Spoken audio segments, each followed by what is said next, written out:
बीर फूली या बीर बसी व्रत। यह व्रत बहनें अपने भाइयों के लिए करती हैं। इस दिन बहनें व्रत रखकर अपने भाइयों के लिए सुख समृद्धि की कामना करती हैं। यह व्रत रक्षाबंधन से पहले आने वाले रविवार को मनाया जाता है। इस वर्ष बीर बसी व्रत 18 अगस्त 2024 रविवार के दिन मनाया जाएगा। इस दिन भगवान शिव और माता पार्वती जी की पूजा की जाती है। हिंदू मान्यता के अनुसार बहन द्वारा इस दिन का व्रत करने से उसके भाई पर आने वाली समस्याओं का नाश होता है और उसके भाइयों को सुख शांति और धन समृद्धि की प्राप्ति होती है। इस दिन बहन भगवान शिव और माता पार्वती का व्रत पूजन करके अपने भाइयों की कुशलता की कामना करती हैं। यह व्रत कुंवारी लड़कियां और विवाहित स्त्रियां दोनों ही कर सकती हैं। बीरबसी व्रत के दिन प्रातः काल स्नान आदि से निवृत्त होकर घर के पूजा स्थान पर एक चौकी लगाएं। चौकी पर भगवान शंकर जी, माता पार्वती जी की मूर्ति स्थापित करें। फिर रौली, मौली एवं चावल से भगवान शिव की पूजा करें और हल्दी और मेहंदी से माँ पार्वती की पूजा करें। पुष्प चढ़ाएं, धूप दीप से आरती करें, भगवान को भोग लगाएं। फिर बीरबसी व्रत की कहानी अवश्य ही पढ़ें या सुनें। आइए अब बीरबसी या बीर फूली की कहानी सुनते हैं। प्राचीन समय की बात है। एक बार एक नगर में एक साहूकार रहता था। उसके 7 पुत्र और एक पुत्री थी। साहूकार अपनी बेटी से बहुत ही प्यार करता था।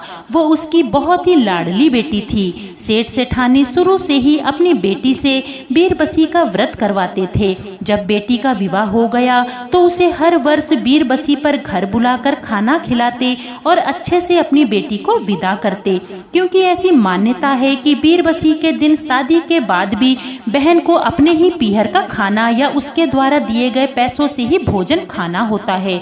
माता पिता के देहावसन के बाद सब भाई अलग अलग रहने लगे। साहूकार के 6 बेटों की आर्थिक स्थिति अच्छी थी। उनके पास सब कुछ था, परंतु सबसे छोटे बेटे के पास कुछ भी नहीं था।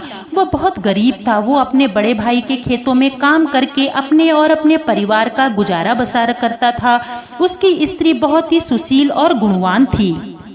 वो भी अपने पति का साथ देने के लिए सुबह अपनी जेठानी के घर काम करती और बाद में जंगल से लकड़ी लाकर नगर में बेचती। सभी भाई अपने घर परिवार में इतने व्यस्त हो गए कि उन्हें अपनी इकलौती बहन का ध्यान ही नहीं रहा। इधर बहन भी अपने घर परिवार में खुश थी, परंतु उसे अपने भाइयों की बहुत याद आती थी। जब बीरबसी के व्रत आया तो बहन को लगा कि उसके भाई आज उसे लेने आएंगे, उसे अपने घर बुलाएंगे, लेकिन ऐसा हुआ नहीं। किसी भी भाई ने ना तो बहन को अपने घर आने का न्योता भेजा, ना भोजन भेजा, ना ही उसे पैसे भेजे जिससे कि वह बीरबसी का व्रत अपने घर में ही कर सके। बहन मन ही मन विचार करके चिंतित होने लगी कि उसका बीरबसी का व्रत आज कैसे पूरा होगा। उसको परेशान देखकर उसके पति ने उससे चिंता का कारण पूछा तो उसने सब कुछ बता दिया। तब उसके पति ने कहा, तुम चिंतित मत हो। ऐसा हो सकता है कि वो लोग किसी कारणवश भूल गए हों। तुम स्वयं ही उनके घर चली जाओ और अपना व्रत पूर्ण करके आओ और बच्चों को यहीं पर छोड़ जाओ। पति की आज्ञा लेकर वो सबसे पहले अपने सबसे बड़े भाई के यहाँ गई। उसने भाभी से पूछा, भाभी भैया कहाँ हैं? आज बीरबसी का दिन है। भाभी ने कहा, आपके भाई तो बाहर गए हैं। ऐसे में वो अपने 6 भाइयों के घर बारी बारी से गई, लेकिन सब ने उसके साथ ऐसा ही व्यवहार किया। अंत में वो अपने 7वें यानी सबसे छोटे भाई के घर गई। वो बहुत गरीब था। उसके घर पहुंचते ही उसकी भाभी बहुत खुश हुई और उसने उसकी खूब आवभगत करी। फिर भाभी ने अपनी ननद से पूछा कि आज आपका आना कैसे हुआ? तब बहन बोली, भाभी आज बीरबसी का व्रत है और मैं इसलिए अपने भाई से मिलने आई थी। भाभी बोली, फिर तो मैं आज आपके लिए भोजन तैयार करती हूँ, आप यहीं बैठिए और मैं जंगल से लकड़ियाँ लेकर आती हूँ। तब बहन ने सोचा कि यहाँ अकेले बैठकर मैं करूँगी क्या, चलो मैं भी साथ ही चलती हूँ। तो उसने भाभी से कहा, मैं आपके साथ ही चल रही हूँ, मैं भी आपके साथ चल करके जंगल से लकड़ियाँ लाने में आपकी मदद करूँगी। उसकी भाभी जंगल से लकड़ी लाकर नगर में बेचती है। उसने उस दिन भी वही किया और उसको उस दिन लकड़ियों के पहले से अच्छे दाम मिले। परंतु इस सब में शाम हो गई। ननद ने अपनी भाभी से कहा, भाभी शाम हो गई है, बच्चों को घर अकेला छोड़कर आई हूँ, सब लोग मेरा इंतजार कर रहे होंगे, इसलिए अब मुझे घर जाने दो। तब भाभी ने कहा, आप अपने भाई से तो मिलकर जाना। और ऐसा कहकर भाभी ने लकड़ियों को बेचकर जो भी पैसे मिले थे उनमें से आधे पैसे अपनी ननद को विदाई के रूप में दिए। बहन अपने भाई से मिलने जैसे ही खेत पर पहुंची, भाई बहुत खुश हुआ और बोला, बहन आज तो बीर बसी है, चल घर चलते हैं, कुछ खाना खाएंगे। बहन बोली, भैया अब तो शाम हो गई है, मुझे घर जल्दी पहुंचना है, फिर कभी आ जाऊंगी, अभी तो मैं जा रही हूँ।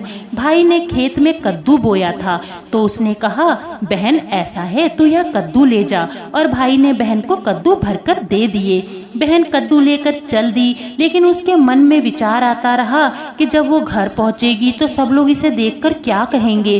सास ससुर पति सबके सामने ही आज मेरी बेइज्जती होगी, सब बोलेंगे भाई के यहाँ गई थी और कद्दू लेकर आई है। यह सोचकर उसने रास्ते में ही कुम्हार से एक हांडी खरीदी और पत्थर का चूल्हा बनाया, उस पर कद्दू को पानी डालकर पका लिया, फिर उसका भगवान को भोग लगाया और खुद भी खा लिया, और जो बचा था वहीं पत्थर से ढककर रख दिया। जैसे ही वह आगे बढ़ने लगी तभी भगवान शंकर और माता पार्वती एक बुढ़े बुढ़िया का रूप बनाकर उसके सामने आ गए और बोले, ए बेटी हमें भूख लग रही है, कुछ खाने को हो तो खिला दो। वह बोली, बाबा यहाँ पत्थर से ढका हुआ खाना रखा है, आप लोग लेकर के खा लो। तब बुढ़े बुढ़िया का रूप लिए हुए भगवान शंकर और माता पार्वती जी बोले, हमें तो तुम स्वयं दोगी ना तभी खाएंगे, नहीं तो आज हम तुम्हें श्राप दे देंगे। अब तो वो बेचारी वापस गई और उसने जैसे ही उसे हटाकर बर्तन को खोला तो उसमें 36 तरह की तरकारी और 32 तरह के भोजन थे। तब भगवान शंकर और माँ पार्वती अपने असली स्वरूप में आ गए और बोले, बेटी जो मांगना है मांग ले। तब बहन बोली, भगवान मेरे पास सब कुछ है, मेरे 6 भाइयों के पास भी बहुत कुछ है, परंतु मेरा सबसे छोटा भाई बहुत गरीब है, आप उस पर दया करिए। उसको उसका मनचाहा आशीर्वाद देकर भगवान शंकर और माता पार्वती वहाँ से अंतर ध्यान हो गयी। भगवान शंकर और माता पार्वती की कृपा से छोटे भाई के तो वारे न्यारे हो गए, उसके पास अपार धन संपत्ति आ गई, उसकी झोपड़ी की जगह महल हो गए, घर में धन के अंबार लग गए। इतनी जल्दी इतना धन पाकर वे खुशी के मारे फूले नहीं समा रहे थे। अगले दिन जब छोटा भाई और उसकी पत्नी बड़े भाई के खेत पर काम करने के लिए नहीं गए तो उसने अपने बेटे को उन्हें बुलाकर लाने के लिए भेजा। बच्चे ने जाकर चाची से कहा, चलो चलो चाची माँ बुला रही है। तब उसने कहा, बेटा अब मैंने तुम्हारे घर बहुत काम कर लिया पर अब नहीं आऊंगी, मेरे घर पर ही मेरे पास बहुत सारा काम है। बच्चे ने वाली बात जाकर के अपनी माँ को बताई। तब भाभी स्वयं आई और वहाँ झोपड़ी की जगह महल और देवरानी के पास इतनी धन संपत्ति देखकर चकित हो गई। उसने अपनी देवरानी से पूछा, तुमने ऐसा क्या किया कि एक रात में ही तुम्हारी स्थिति बदल गई? झोपड़ी की जगह महल और फटे पुराने कपड़ों की जगह यह सुंदर सुंदर वस्त्र आभूषण आ गए। तो देवरानी बोली, यह तो सब माता पार्वती और भगवान शंकर का आशीर्वाद है, जो उन्होंने बीरबसी का व्रत करने के कारण ननद बाई को दिया था और उन्होंने अपने छोटे भाई के लिए सुख समृद्धि मांग ली। यह देखकर उसकी जेठानी ईर्ष्या के मारे जल उठी और मन मसोस कर अपने घर लौट गई। इधर समय के साथ बड़े भाइयों की आर्थिक स्थिति बिगड़ती गई। उनको हर दिन कोई ना कोई नुकसान होने लगा। कभी दुकान में आग लग जाए, कभी गाय भैंस मर जाए, कभी फसल सूख जाए। इस प्रकार घाटे और नुकसान को खा खा कर उनकी हालत खराब हो गई। एक समय ऐसा आया कि उनके पास खाने के भी लाले पड़ गए। 6 भाई आपस में बात करने लगे, क्या सब कुछ हमारी बहन के भाग्य से मिल रहा था? जब वो आती थी तब तो हमारे पास बहुत कुछ था और अब नहीं आती है तो हमारा आए दिन नुकसान हो रहा है।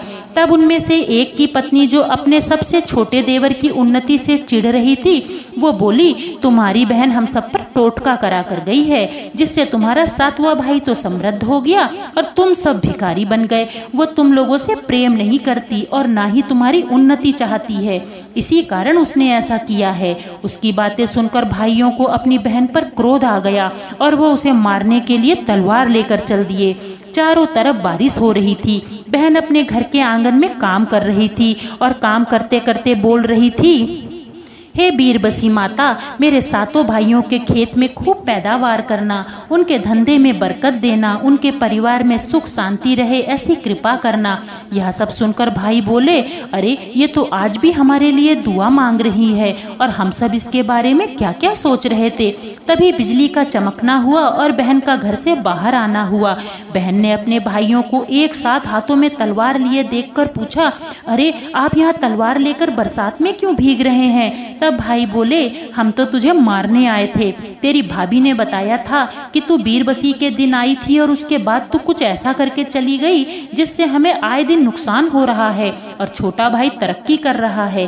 तब बहन ने कहा, भैया अगर आप मुझे मारने आए हैं तो मार दीजिए, लेकिन मैंने ऐसा कोई जादू टोना नहीं किया।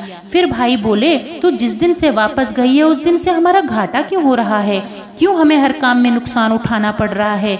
तब बहन बोली, भैया मैंने तो आप लोगों की खुशहाली के लिए बीरबसी का व्रत किया था, और उस दिन मैं आप लोगों के पास गई थी। फिर उसने उन्हें सारी कहानी सुना दी। उस दिन जो भी उसके साथ हुआ सब बताया, किस तरह माँ पार्वती और भगवान शंकर उसके सामने आए, उसकी परीक्षा ली, उसको वर मांगने को कहा और उसने क्या वर मांगा।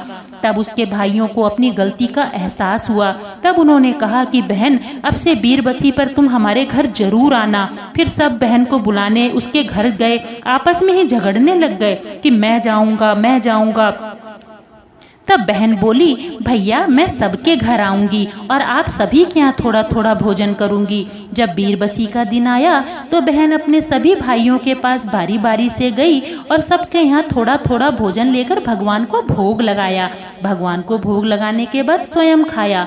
फिर उसने भगवान से प्रार्थना करी, हे ईश्वर इन नादानों को क्षमा कर दीजिए, इनसे जो भी गलती हुई है उन्हें उसे इनकी नादानी समझकर क्षमा कर दें। हे भगवान भोलेनाथ, हे माता पार्वती, इन सब पर कृपा करिए और इनको पहले की भांति ही समृद्ध कर दीजिए।